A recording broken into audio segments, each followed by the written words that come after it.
Kamasa!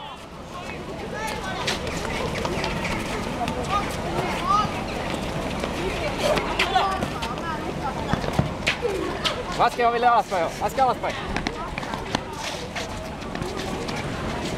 No niin, FC Jats juniorien valmentaja Matti Natri kommentoi vähän nyt pelin kulkua.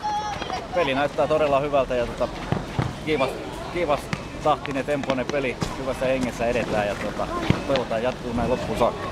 No miltä tuntuu olla reilun kaupaturnauksessa? Tää oli hieno, että saatiin kutsu tänne ja ei mitään. Nää on hienoja tapahtumia aina tällaisia. No niin, kiitoksia. Kiitoksia.